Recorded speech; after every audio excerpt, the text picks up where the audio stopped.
Hey everybody, Mr. Chamberlain here. Wondering if your life is anything like ours, that in the last few days everybody's been trying to organize things and find things to do to keep themselves occupied. One of the things I'm hoping to work on is organizing my records. I should tell you, we're down in our basement right now. My daughter Lauren is helping me film, and all of this drywall down here was done by Kaylee Rusher's dad, who is kind of an artist. So thanks to him, fun to see his handiwork in this.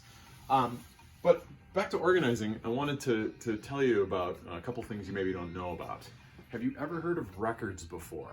There was a time when people didn't just download music or find it on YouTube or find it on Pandora or other streaming services, but this is what they were. These were called 45s, they are, because you'd put these small records on a turntable and it would rotate 45 revolutions per minute.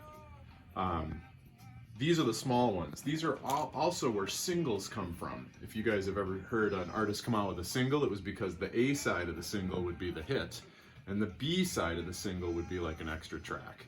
So it's a word we still use even with downloads, a single that actually comes from this format. Now, the other type of record is a 45. And, excuse me, is a 33. Usually we call these LPs for long play. Nobody really calls it a 33, but this one spins a little bit more slowly, 33 revolutions per minute. You can see I've got a couple copies of this so that each of my daughters can have one day. So I kind of pulled out a few of my favorites, but I was thinking about how they might illustrate how you might go about organizing. I mean, do I have to put my comedy records all in one place? Do I alphabetize those first?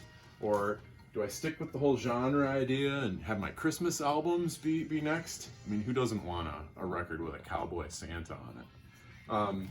Or the classical records, do they go in with everything else? Or do you keep them separated? So here's a few of my other favorites. If you haven't heard Boston's first album, this is an important one to listen to. The guitar player was a engineer from MIT in Boston. Amazing. Tom Scholz. Ooh, this is a great one. Changes Bowie. It's a double album, and it's the first record I ever bought where the vinyl wasn't black. The vinyl that it's actually printed on is see-through. How cool is that? I'll put the Bowie over here and I'll put him away later. What about Dire Straits' first album? Great record. Or maybe it's the geography teacher in me, but I love the Great Lakes as the background for Kathleen Edwards' Voyageur. This is the Gomez we're listening to right now, probably my all-time favorite band. Or the Jayhawks. Or, back from when I was in high school, I was a huge Jethro Tull fan. I said Gomez was my favorite. It's possibly that Led Zeppelin is even better. I mean, is there a better thing than the spinning vinyl cover? I mean, that's a level of creativity you just don't see anymore. The drummer from Rush just died here a few weeks ago. You gotta love a little 2112. Or maybe Wilco. Some of my favorite albums. What do I do with them?